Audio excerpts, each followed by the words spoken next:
है कि सोमवार की अगर प्रदोष पड़ती है, बहुत ध्यान से सुनना महाराज, सोमवार की प्रदोष पड़ती है तो शंकर भगवान कैलाश पर निवास करते हैं। मंगलवार की प्रदोष पड़ती है तो शिव काशी में निवास करते हैं। बुधवार की प्रदोष पड़ती है तो शिव रजत भवन में निवास करते हैं। गुरुवार की प्रदोष पड़ती है तो शिव गंगा के स्थल पर निवास करते हैं।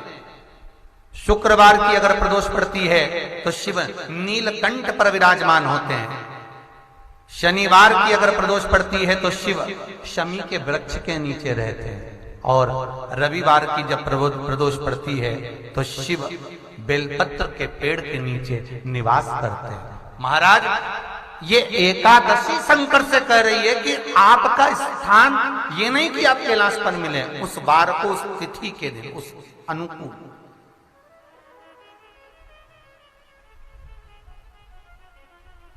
हमारे यहां कहते हैं सोमवार की जो प्रदोष पड़ती है वो इच्छा पूर्ति करती है। मंगलवार की प्रदोष रोग से मुक्ति देती है। बुधवार की प्रदोष कामना की पूर्ति करती है। गुरुवार की प्रदोष शत्रुओं का नाश करती है। शुक्रवार की प्रदोष सुख और शांति देती है। शनिवार की प्रदोष संतान का सुख देती है। और रविवार की प्रदोष जो काम दुनिया में कोई नहीं कर सकता वो अचूक फल की प्राप्ति रविवार की प्रदोष करा देती है। महाराज, ऐसी प्रदोषों का नियम वर्णन किया चाहिए। भगवान कहते ठीक है, तू थोड़ी देर खड़ी हो। एकादशी सम्मुख खड़ी हुई। पार्वती जी ने जिस अंगुष्ठ का जल पीने के लिए लिया था हाथ में, बस पीने ही वाली थी, शंकर भगवान ने वही हाथ में जल लेकर एकादशी के हाथ में उसको देकर कहा, ले, ये मेरे द्वारा निर्मित एक व्रत है जिसे त्रयोदशी के दिन तूने मांगा है, मैं तुझे देता हूं। आज इस व्रत का फल मैं तुझे प्रदान करता हूं। अब तू जिस जीवात्मा को लेकर जाएगी उसका पाप प्रबल नहीं होगा। किसी स्त्री, पुरुष, बालक, बुजुर्ग जो भी होगा जिसने प्रदोष का व्रत करा होगा वो जीवात्मा को तू किसी फल की कामना से नहीं, स्वतः ही लेकर चली जाए। उसमें कोई कामना नहीं है। बन सके जीवन में 11 प्रदोष या 26 प्रदोष करने के बाद आप उसका उद्यापन कर विराम भी दे सकते। पर जीवन में एक बार प्रदोष का व्रत मौका मिले, जिस कामना से, जिस दिन का भाव आपके मन में आए कि मुझे रोग से मुक्ति पाना है तो ये प्रदोष मुझे करना है, मैं और रोग मुक्ति के लिए, हम जो भी आपके मन में आ रहा है, संतान प्राप्ति के लिए शनिचरी प्रदोष, आप उसका स्मरण करें। फिर लिखा शिव महापुराण में, बड़ा सुंदर लिखा वेदव्यास जी ने, मान लो आप प्रदोष का व्रत नहीं कर सकते, आप अगर व्रत नहीं कर सकते तो प्रदोष के दिन, प्रदोष काल में शाम का समय, सूर्यास्त का कुछ पल, कुछ घड़ी के पहले से लेकर बाद तक का प्रदोष काल के अंतर्गत आप शंकर जी के मंदिर में जाकर 1 लोटा पानी, 5 बेलपत्र भी अगर समर्पित करते हैं तो संपूर्ण प्रदोष का फल आपके भाग्य में प्रबल हो जाए।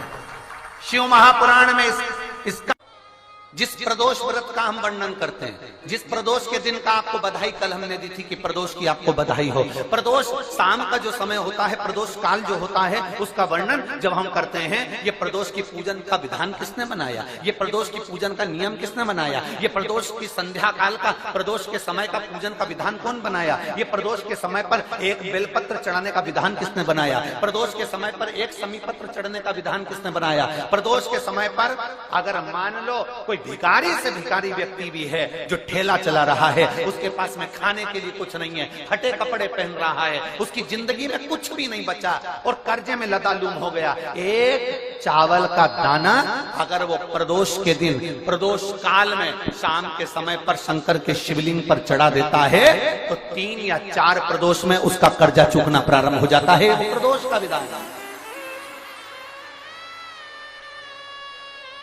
इतना ये प्रदोष का वर्णन करा किसने, इतना प्रदोष की महत्वता बताई किसने, कौन करे इतना वर्णन। अगर प्रदोष की महत्वता बताने वाला कोई है इसीलिए मेरे शंकर भगवान माता सती को लेकर कुंभज ऋषि के यहाँ, अगस्त ऋषि के यहाँ कथा सुनने के लिए गए थे, क्योंकि उनके बराबर कोई शंकर के महत्व को बता नहीं सकता और प्रदोष के महत्व को नहीं बता सकता। सती मैया को प्रदोष का महत्व बताने के लिए शंकर सती जी को लेकर कुंभज बाबा के यहाँ गए थे, अगस्त ऋषि कि प्रदोष के महत्व को तो जानो सती, तुम प्रदोष के महत्व को तो सती जानो, तुम प्रदोष के महत्व को तो सती पहचानो कि प्रदोष का महत्व क्या होता है, प्रदोष काल का महत्व क्या होता है, प्रदोष के समय का महत्व क्या होता है। जिस समय पर सूरज डूब रहा हो, चंद्र प्रकाशित हो रहा हो, दोनों का मेल हो रहा हो, ना तो पूरा सूरज डूबा है, ना पूरा चंद्र आया है, ना पूरा अंधेरा है, ना पूरा उजाला है, उस समय को प्रदोष काल कहा गया, उस समय को प्रदोष का समय कहा, प्रदोष काल कहा। अब कई लोग हमसे कहते हैं गुरुजी आप हमको प्रदोष का समय बताया करो कि प्रदोष काल किसको कहते हैं, प्रदोष का समय किसको कहते हैं।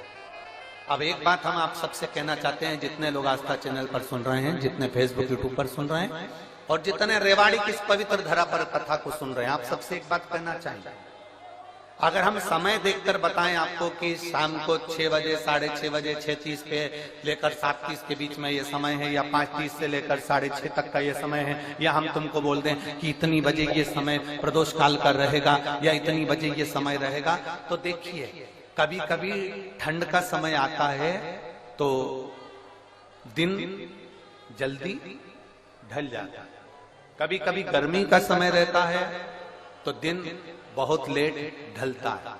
इसलिए समय की गणना से मत चलो, आप तो ये अंदाजा लगाकर रखो कि दिन ढल रहा हो, अंधेरा होना शुरू हो रहा, सूरज डूब रहा हो, चंद्र प्रकाशित हो रहा हो, अंधेरा अपना काम कर रहा है, सूरज ढलता जा रहा है, दिन कम होते चले जा रहा है और अंधेरा थोड़ा बढ़ते चले जा रहा है। इन दोनों का जो मिलन का समय हो, अब वो कितनी भी बजे, आप तो बस उसके मिलन का समय निकाल लो, वही समय प्रदोष काल कहलाता है, वही समय प्रदोष।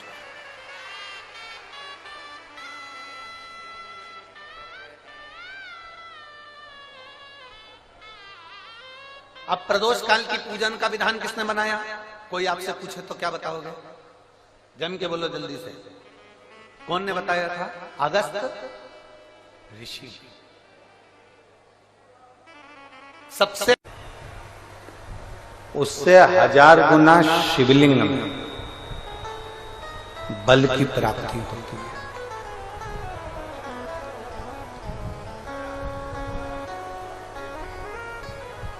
प्रदोष के दिन यदि आपको कहीं से शमी पत्र मिल जाए, प्रदोष के दिन यदि कहीं से आपको शमी पत्र मिल जाए और प्रदोष काल में, प्रदोष का जो समय होता है, शाम का जो समय होता है प्रदोष काल, 4 प्रदोष 5 प्रदोष आप कर देखिएगा कि आपका कोई काम है, कोई नौकरी के लिए आप अप्लाई कर रहे हैं, कोई समस्या बड़ी विकट आ गई है, कोई तकलीफ, बड़ा गला पकड़ रहा है बेटा, कोई तकलीफ विकट आ गई है, कोई समस्या विकट आ गई है, प्रदोष के प्रदोष काल में अगर एक शमी पत्र भी आप घर के शिवलिंग को, अब ये करने के लिए आपको मंदिर पे शिवलिंग नहीं जाना, अपने घर में जो शिवलिंग, चाहे वो स्फटिक का हो, पारद का हो, कंकर शंकर का हो, लकड़ी का हो, जो शिवलिंग तुम्हारे घर में, कांच का हो, चाहे वो नर्मदा के कंकर का हो, नर्मदेश्वर हो, पाषाण का हो, जो शिवलिंग चांदी का हो, सोने का हो, तांबे का हो, पीतल का हो, जो शिवलिंग तुम्हारे,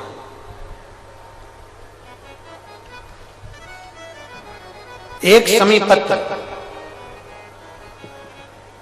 यदि आप भगवान शंकर के शिवलिंग पर समर्पित कर रहे हो और उस शमी पत्र को उठाकर रात्रि को 9:15 की जो एक मुहूर्त होता है, एक समय होता है जिस समय पर हम अपने मन की बात भगवान शंकर को कहते हैं, पूर्व में भी इसका वर्णन हम कर चुके हैं कथाओं में।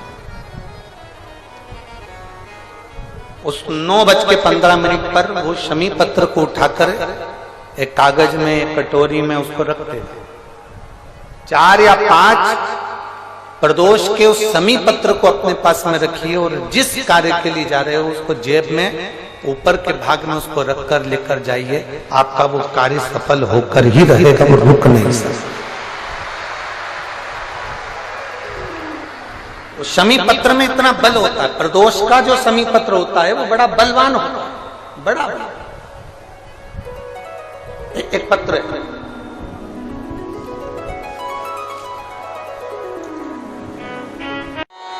परिवार में बेटे हैं, बहुएं हैं, बेटियां हैं, सब प्रयास कर रहे हैं। बेटे भी प्रयास कर रहे हैं, बहू भी प्रयास कर रही है, बेटी भी प्रयास कर रही है कि मुझे कोई अच्छा जॉब मिल जाए, मैं उन्नति की सीढ़ी पर चढ़ जाऊं, मैं बहुत आगे बढ़ जाऊं। और बेटा बेटी बहुएं अगर आगे नहीं बढ़ पा रही है तो शिव महापुराण की कथा कहती है कि एक कार्य करिएगा।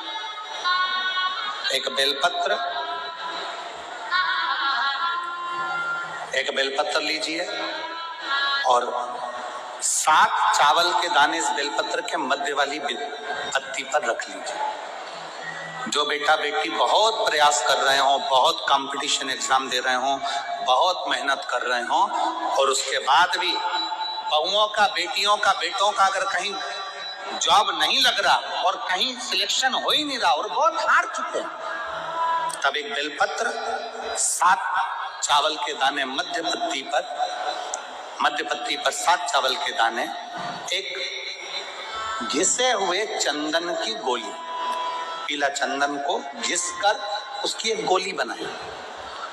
एक गोली गोल कर शिवपिंडी जैसी, शिवलिंग जैसी गोली बनाकर उस चावल के दाने पर रख लो। एक स्थान पर रखकर घर के अंदर ही उसका पूजन कर लो।